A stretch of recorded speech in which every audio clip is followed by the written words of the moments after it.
ესთეტიკურისა და ეთიკურის წონასწორობა პიროვნულობის განვითარების გზაზე. სიორენ კირკეგორი. კითხულობს ნიკო. წიგნი არის დასფიქს ნიკო არხის საკუთრება. მადლობა რომ გვისმენთ.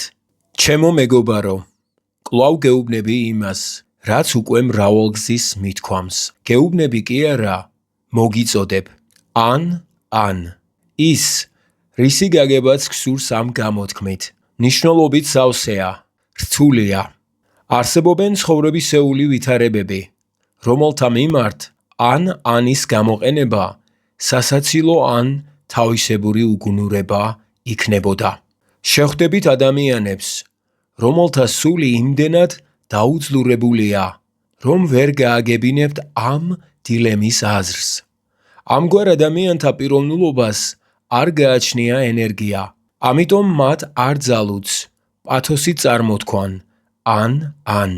პირადად ჩემზე ეს სიტყვები მუდამ ძლიერ შთაბეჭდილებას ახდენენ. ისინი ახლაც ასევე ზემოქმედებენ ჩემზე, განსაკუთრებით მაშინ, როცა მათ ისეთი წმინდა და გაშიშვლებული ფორმით გამოვთქვამ, რომ შესაძლებელი ხდება დღის სინათლეზე გამოვიდნენ უსაშინლესი წინააღმდეგობები. ან მოქმედებს ჩემზე როგორც ჯადო სიტყვები. მათი წარმოთქმისას უაღრესად სერიოზული ვხდები. ზოგჯერ ვიბნევი კიდეც. ვიგონებ ადრეულ სიჭაბუკეს, როცა ჯერ არ მესმოდა, რას ნიშნავს არჩევანი. ბავშვური ნდობით ვისმენდი უფროსთა სიტყვებს. არჩევანის წუთი ზეიმისა და მოწიწების გრძნობით მავსებდა. თუმცა არჩევანისას მხოლოდ სხვათა მითითებებს მიუდევდი. ვიგონებ უფრო გვიანი ცხოვრების წამებს, როცა გზის გასაყარზე ვიდექი, როცა ჩემი სული უკვე მომწიფებული იყო გადაწყვეტილებების მიღებისათვის. ვიგონებ ჩემი ცხოვრების მრავალ, ნაკლებ მნიშვნელოვან, მაგრამ ჩემთვის არც თუ წვრილმან შემთხვევებს, როცა საჭირო იყო არჩევანის გაკეთება. არსებობს მხოლოდ ერთი მიმართება, რომელშიც ამ სიტყვას აქვს აბსოლუტური მნიშვნელობა. ესაა მაშინ, როცა ერთ მხარეზეა ჭეშმარიტება, სიმართლე და სიწმინდე. მეორეზე კი სიამოვნება და მიდრეკილებები, ბნელი ვნებები და მანკიერებანი. და მაინც სწორი არჩევანი. ამით კი საკუთარი თავის გამოცდა. დიდი მნიშვნელობის მქონეა ისეთ ვითარებებშიც კი, რომლებშიც არჩევანი უვნებელ რაიმეს ეხება. ასეთი არჩევანი საჭიროა, რათა როდისმე არ მოგვიხდეს უკან დაბრუნება და ღმერთისთვის მადლობის თქმა იმის გამო, რომ საკუთარი თავის მიმართ მხოლოდ დროის გაცდენა გვაქვს სასაყვედურო. ყოველდღიურ ცხოვრებაში მე ისევ ვხმარობ ამ სიტყვებს, როგორც ხვები. ამაზე უარისქმა უაზრო პედანტობა იქნებოდა. მაგრამ ზოგჯერ შეიძლება უცებ გამიკვირდეს კიდეც, რომ ამ სიტყვებს სავსებით უმნიშვნელო საგნის მიმართ ვიყენებ. მაშინ ისინი იშორებენ თავიანთ უბრალო საბურს. მე ვივიწყებ უმნიშვნელო აზრებს, რომლებიც ამ სიტყვების საშუალებითაა განსხვავებული ერთმანეთისაგან. ეს სიტყვები წარმოდგებიან ჩემს წინაშე მთელი თავისი ღირსებით და ბრწყინვალებით. ხალხში გარეული ხელისუფლების წარმომადგენელი, რომელსაც სამოქალაქო ტანსაცმელი აცვია, სხვებისაგან არაფრით განსხვავდება. ასევე შემოდის ეს სიტყვები ყოველდღიურ ცხოვრებაში, მაგრამ ხელისუფლების წარმომადგენელი ყველასაგან განსხვავებული აღმოჩნდება, თუ თავის ავტორიტეტს გამოიყენებს. ეს სიტყვები მე წარმომიდგება როგორც ძალაუფლებით აღჭურვილი პირი, რომლის ხილვასაც შეჩვეული ვარ მხოლოდ საზეიმო ვითარებაში. ასეთ შემთხვევაში სულს მუდამ სერიოზული განწყობილება ეუფლება. თუმცა ჩემს ცხოვრებას თავისი ან რამდენადმე უკვე წარსულში ეგულება. მაინც კარგად მომეხსენება, რომ მრავალგზის შეიძლება შევეყარო ვითარებებს, რომლებშიც ამ სიტყვებს თავისი სრული მნიშვნელობა ექნებათ. ვიმედოვნებ, რომ ეს სიტყვები ჩემს გზაზე შეხვედრისას მუდამ ღირსეულად განწყობილს ნახავენ, რომ მე შევძლებ სწორი არჩევანის გაკეთებას. დიახ, ყოველთვის გავირჯები, რათა ჭეშმარიტი სერიოზულობით ავირჩიო რაიმე. მე ყოველ შემთხვევაში შემიძლია ვინუგეშო თავი, რომ მცდარი გზიდან სწრაფად გადავუხვევ. შენ კი როგორ გაქვს საქმე? შენ საკმაოდ ხშირად ხმარობ ამ სიტყვებს. თითქმის ჩვევად გაქვს ქცეული, მათი გამოყენებას საუბრის დროს. რა მნიშვნელობას ანიჭებ მათ? არავითარს. შენთვის შენსავე ენაზე რომ თქვა, ეს სიტყვები სხვა არაფერია თუ არა გაელვება. რაღაც წამიერი. აბრა კადაბრა. კარგად მოგეხსენება თუ როგორ უნდა გამოიყენო ისინი ნებისმიერ ვითარებაში და თანაც შედეგიანად. ისინი ხომ შენზე ისევე მოქმედებენ, როგორც მაგარი სასმელი ნერვებ აშლილ ადამიანებზე. შენ გათრობს ის, რასაც თავად უდიდეს უგუნურებას უწოდებ. ამ სიტყვებში ცხოვრების სიბრძნე ამოცემული. ამბობ შენ, მაგრამ არც ერთ ადამიანს არ გამოუთქვამს ის ისე შთამბეჭდავად, თითქოს და ტანჯულ კაცობრიობას საფრთხობელას მსგავსი ღმერთი ელაპარაკებაო, როგორც ერთ დიდ მოაზროვნესა და ჭეშმარიტ ცხოვრების ფილოსოფოსს. მან ასე მიმართა ადამიანს, რომელმაც ქუდი ჩამოუგდო მიწაზე. თუ აიღებ ამ ქუდს, გცემ, თუ არ აიღებ, გცემ. ახლა შეგიძლია აირჩიო. დიდად ხარობ იმით, რომ ანუგეშებ ადამიანებს, როცა ისინი კრიტიკულ ვითარებაში მოგმართავენ. უსმენ მათ და შემდეგ ამბობ, დიახ, მე ახლა კარგად ვხედავ, რომ შესაძლებელია ორი ვითარება. შეიძლება მოიქცეთ ან ასე, ან ისე. მაგრამ ჩემი გულწრფელი აზრი ამგვარია. ასე მოიქცევით, თუ ისე, ორივე შემთხვევაში მონანიება მოგიწევთ. მაგრამ ის, ვინც სხვას დასცინის, თავის თავსაც დასცინის. ეს დაცინვაა საკუთარი თავისა. სამწუხარო დასაბუთებაა იმისა, რომ შენი სულის საყრდენს მოკლებულია, რომ შენი შეხედულება ცხოვრებაზე ამ ერთადერთ მსჯელობაშია კონცენტრირებული. ან, უმნიშვნელო რამაა. ეს სიტყვები რომ მართლაც შენი არსების გამომხატველი ყოფილიყო, შენთან საქმის დაწყება არ ეღირებოდა. მე მექნებოდა მხოლოდ სიბრალულის გრძნობა იმის გამო, რომ მელანქოლიამ ან ქარაფშუტობამ ეგზომ დაასუსტა შენი სული. მაგრამ რადგან ეს სულაც არ არის ასე, მე კი არ გიბრალებ, არამედ ვისურვებ, რომ შენმა ცხოვრებამ ერთხელაც გაიძულოს დღის სინათლეზე გამოიტანო ის, რაც შენში დაფარულია. მოგიწყოს ძნელი გამოცდა, რომელსაც ვერ დააკმაყოფილებს ლაღბობა და ხუმრობა. ცხოვრება მასკარადიაო, ამბობ შენ, და ეს აზრი ამოუწურავი მასალაა შენი სიამოვნებისა. შენი შეცნობა ვერავინ შეძლო, რადგან შენი გულღიაობა მუდამ მოჩვენებითია. მხოლოდ ასე შეგიძლია შენ სუნთქვა. ასე იშორებ ადამიანებს, რომლებიც გსხუდავენ და სუნთქვას გიშლიან. შენი მოქმედების მიზანი შენი დაფარულობის შენარჩუნებაა. ამ მიზანს აღწევ, რადგან შენი ნიღაბი ყველა სხვაზე საიდუმლოა. შენ თავისთავად ხარ არარა და წარმოადგენ რაიმეს მხოლოდ სხვასთან მიმართებაში. რაც ხარ ამ მიმართების წყალობით.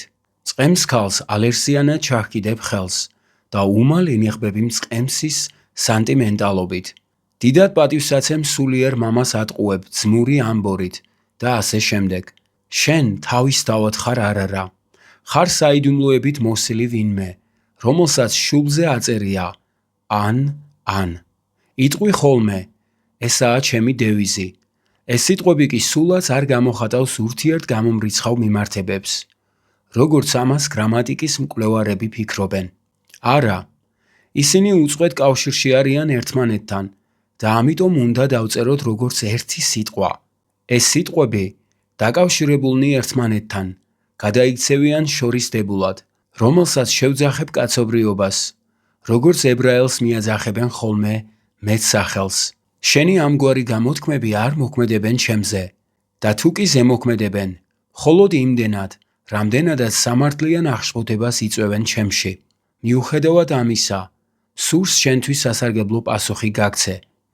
ნუ თუ არ იცი, რომ მოვა შუაღამე, როცა ყველამ თავისი ნიღაბი უნდა მოიხსნას. იქნებ ფიქრობ, რომ ცხოვრებასთან მუდამ შეხუმრებული იქნები. იქნებ შუაღამის დადგომისას გაუჩინარებას აპირებ. იქნებ ამ დროის მოსვლა არ გაშინებს. ცხოვრების გზაზე მინახავს ადამიანები, რომლებიც ისე ხშირად სრულობენ, რომ საბოლოოდ მათი ჭეშმარიტი არსება გამოუმჟღავნებელი რჩება. მინახავს ადამიანები, რომლებიც ისე დიდხანს თამაშობდნენ დამალობანას, რომ ბოლოს შეშლილებივით სხვებს დაჟინებით ახვევდნენ თავზე თავის საიდუმლო აზრებს. აქამდე რომ ამაყად უმალავდნენ ყველას.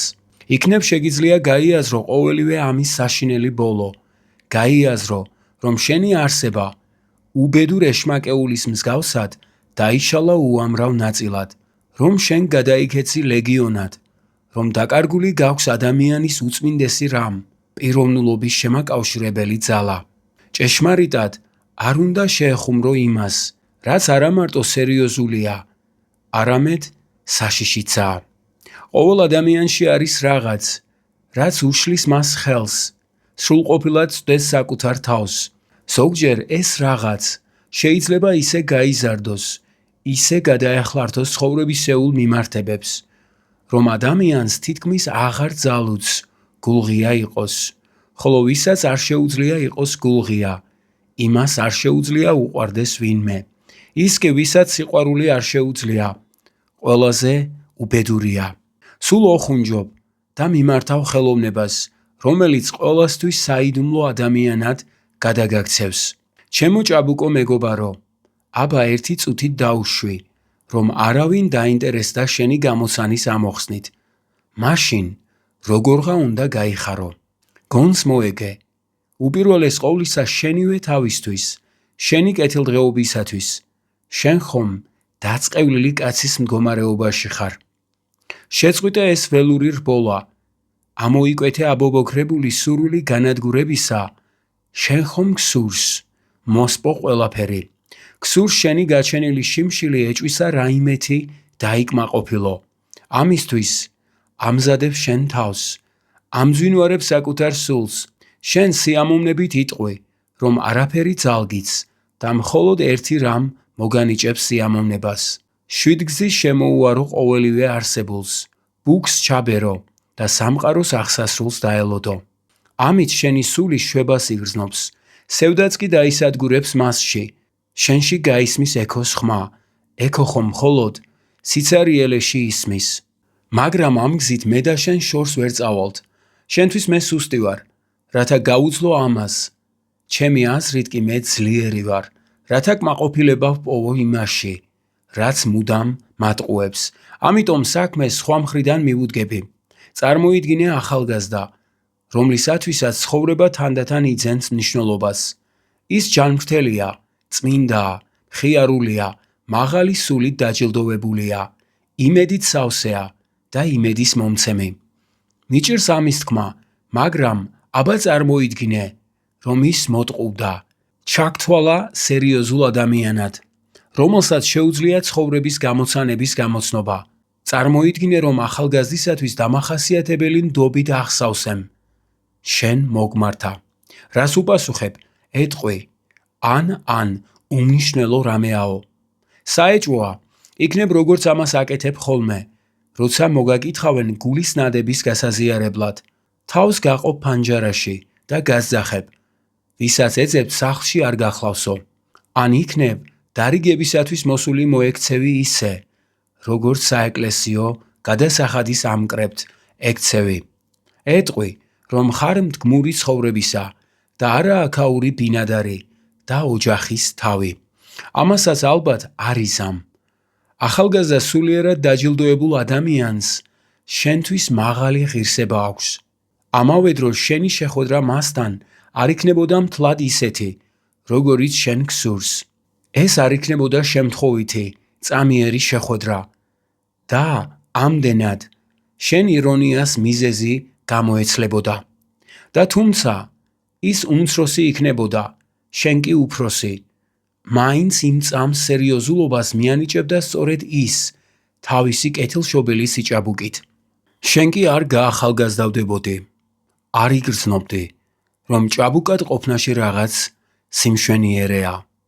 არ იგრძნობდი უფრო სერიოზულ რაიმესაც, იმას, რომ ადამიანისათვის არ არის სულ ერთი ის, თუ როგორ გამოიყენებს თავის სიჭაბუკეს, რომის წინაშე არჩევანია ან. შენ იგრძნობდი, რომ თავარია არა გონის განათლება, არამედ საკუთარი პიროვნების სრულქმნა. შენი გულითადობა, შენი სიმპათია ამოძრავდებოდა, ამოქმედდებოდა. შენ შეეცდებოდი მათი ზეგავლენით მტკიცე გაგეხადა ჭაბუკის სული. გაგეძლიერებინა მისი ნდობა სამყაროსადმი. შენ დაარწმუნებდი მას, რომ ადამიანს შესწევს ძალა, დაუპირისპირდეს სამყაროს. ასწავლიდი დროის გამოყენებას. ყოველივე ამის გაკეთება შენ ძალგიც და თუ მოინდომებ, ამას მშვენივრად გააკეთებ კიდეც. წიგნის დასასრული. მადლობა რომ გვისმენთ. მომავალ შეხვედრამდე.